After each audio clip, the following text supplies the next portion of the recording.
तो चलिए आज हम समझते हैं प्रतिबिंब निर्माण के नियम क्या क्या होते हैं, यानी कैसे प्रतिबिंब निर्माण होता है। तो उसके कुछ नियम हैं, ये आपको याद रहेंगे, प्रतिबिंब निर्माण में बहुत आसानी रहेगी आपको। देखिए पहला क्या है, यहाँ पर ये अवतल दर्पण ये बना दिए, उत्तल दर्पण दोनों में आपको दिखा देंगे। देखिए पहली कंडीशन है, यहाँ से जो प्रकाश किरण आ रही है वो मुख्य अक्ष के समांतर आ रही है। तो पहला नियम क्या है, प्रकाश किरण कहाँ आ रही है, मुख्य अक्ष के समांतर। तो जब भी मुख्य अक्ष के समांतर यानी समानांतर जब प्रकाश किरण आती है तो वो जाती कहाँ से वो जान लीजिए। देखिए यहाँ से ऐसे कोई प्रकाश किरण आई, इससे टकराई, तो ये तीर दिखा रहा है कि ये आ रहा है, जैसे ये टकराएगा तो ये इस तरह से जाएगा। तो ये जहाँ से होकर गया है ये पॉइंट रहेगा एफ। यानी जब भी मुख्य अक्ष के समानांतर कोई भी प्रकाश किरण आएगी तो वो कहाँ से जाएगी, फोकस से। ये पहला नियम है, कहाँ से जाएगी, फोकस से।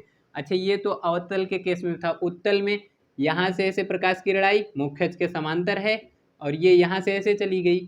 तो जब इसको पीछे ले जाएंगे ऐसे, तो यहाँ ये जिस पॉइंट पर गया है यही इसका क्या है, फोकस।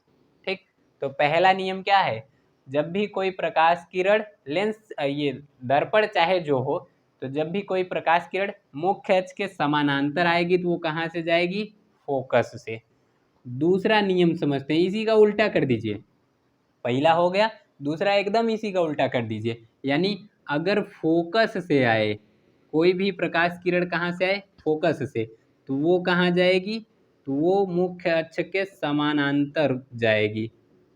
कहाँ जाएगी, मुख्य अक्ष के समानांतर। देखिए इस तरह से आप बना दीजिए अवतल दर्पण, और ये इसका पॉइंट P, और ये है इसका क्या, यफ। ठीक, तो जैसे ही यहाँ से कोई प्रकाश किरण ऐसे आई तो ये देखिए इस तीर द्वारा दिखा दिए कि यफ यानी फोकस से प्रकाश किरण आ रही, टकराने के बाद ऐसे मुख्य अक्ष के समानांतर चली जाएगी। तो देखिए पहला क्या है, बस पहले याद रखिए, दूसरा उसी को उल्टा कर दिया। मुख्य अक्ष के समांतर आई तो फोकस से होकर गई, और फोकस से आई तो मुख्य अक्ष के समानांतर होकर गई। यहाँ जैसे इसमें इस वाले में क्या देखेंगे ऐसे, तो यहाँ पर है यफ, तो यानी यहाँ से कोई प्रकाश किरण आया तो ये इस तरह से जाएगा ऐसे। ठीक, यहाँ जब इसको बढ़ाएंगे तो ये देखिए आ गया ना यफ पर। तो ये क्या है, दूसरा नियम। तीसरा नियम आप याद रखिएगा, अगर प्रकाश किरण वक्रता केंद्र से आए, कहाँ से, वक्रता केंद्र से, तो वो जाएगा भी वक्रता केंद्र से ही। ठीक, ये कितना सरल है, जहाँ से आएगा वहीं से जाएगा, इस तरह से।